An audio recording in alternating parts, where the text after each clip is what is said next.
How to start a pig farm, continuation.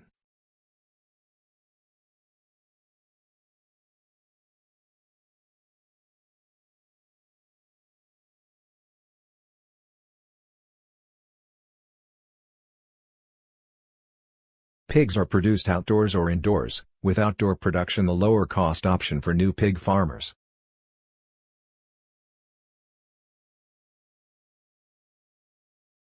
Before starting a pig farm, it is vital to research your market, find out what type of piggery system you want and how you are going to put your research into practice.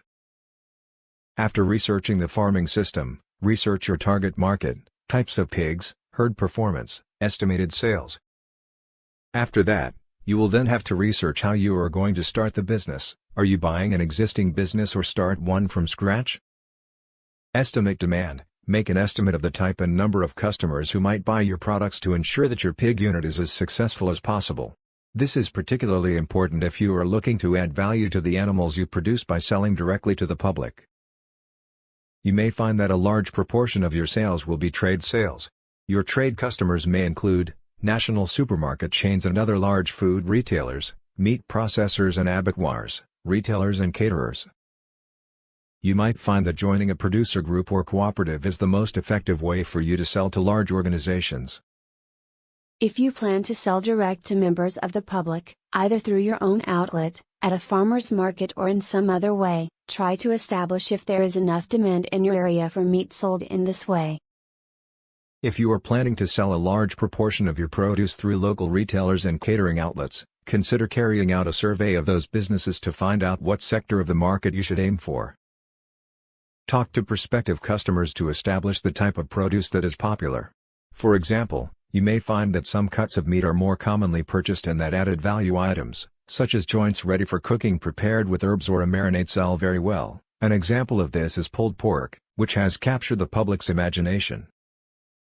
You may also find that free-range and organic produce is very popular, as well as anything that is particular to your region, such as the breed of animals or the way meat is cured.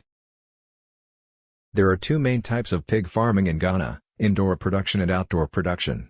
Indoor production is becoming the most sought-after business in Ghana, whereas the outdoor type of pig farming is slowly dying out. The most common breeds of pigs in indoor herds are large white and landrace crosses and hybrids of these. Indoor pig herds are kept in a steady warm climate. They are either breeding herds or feeding herds. The breeding herd consists of sows and their piglets, before they are weaned, and boars. Once the sows are around 6 or 8 months old, they are mated with the boar or impregnated using artificial insemination. After giving birth, the sows generally feed their young for 3 or 4 weeks until the piglets are weaned. The piglets are moved to separate pens where they remain until they reach a weight of about 30 kilograms. Feeding herd is the term given to pigs being fattened to slaughter weight. Many pig farms have both a breeding and feeding herd.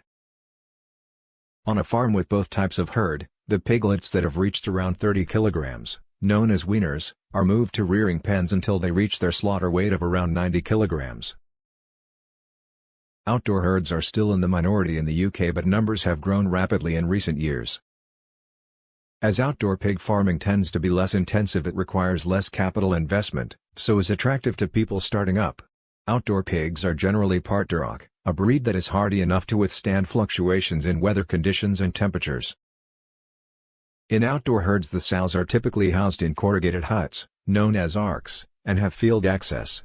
The majority of the piglets produced by sows in outdoor herds are fattened in indoor rearing pens. When you make financial forecasts for your pig unit, it is important that you use realistic estimates for the physical performance of the herd, including making an allowance for the death of a certain percentage of your animals. When you are making an estimate of your sales income, you need to take into account the price you will receive, bearing in mind that pig prices can fluctuate significantly from one year to the next. The quantities that you will be selling, the number of pigs per year, or the volume of pork cuts and other pork products if you intend to process your animals to add value. For bigger profits, consider your own experience, or lack of it, unexpected levels of mortality amongst your animals and lower than anticipated numbers of pigs raised. The question thereafter is, should you an existing business or start from scratch? Buying an existing business brings about existing customers. The business will be known to the community and therefore the level of branding will be minimal. The business will have regular sales, stock, and experienced staff.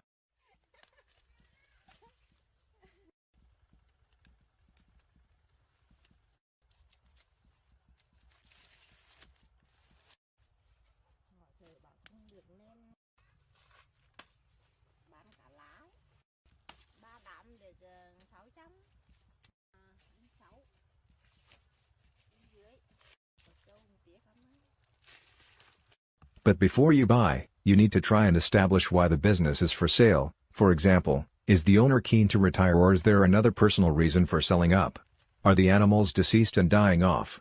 Is the owner in debt?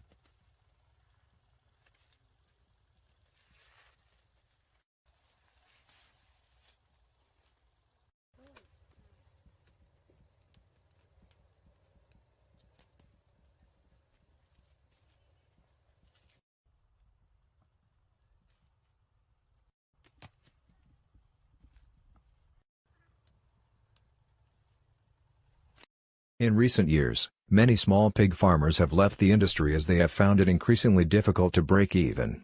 Do your due diligence to ensure there are no hidden reason why the business is for sale. Your market research into the sector as a whole will help you to establish whether or not the owner is selling because he or she can no longer generate enough income from the business. This may not necessarily deter you. You may be confident that your proposed method of pig farming will be successful regardless of the previous financial results achieved by the vendor.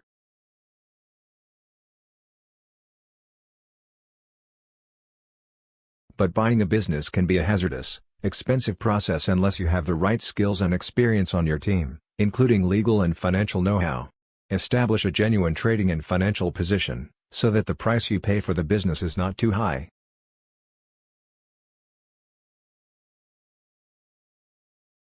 However, when starting from scratch, you will be in the driving seat. You are starting afresh with the recent market research. After the research, you will be able to brand your company the way you see fit. Modernize the business to suit the locality and yet, be flexible enough to satisfy the wider community.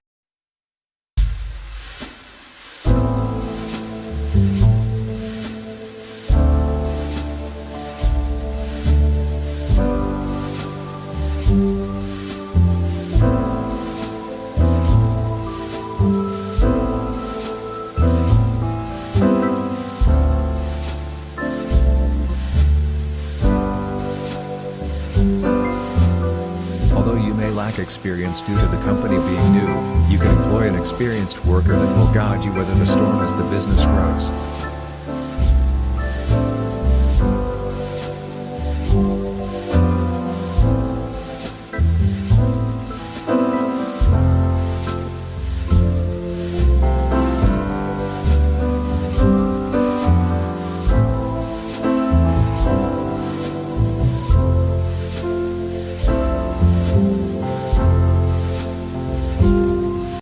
The price of starting afresh will cost you less financially but could cost you more with Tim Vertical Bari.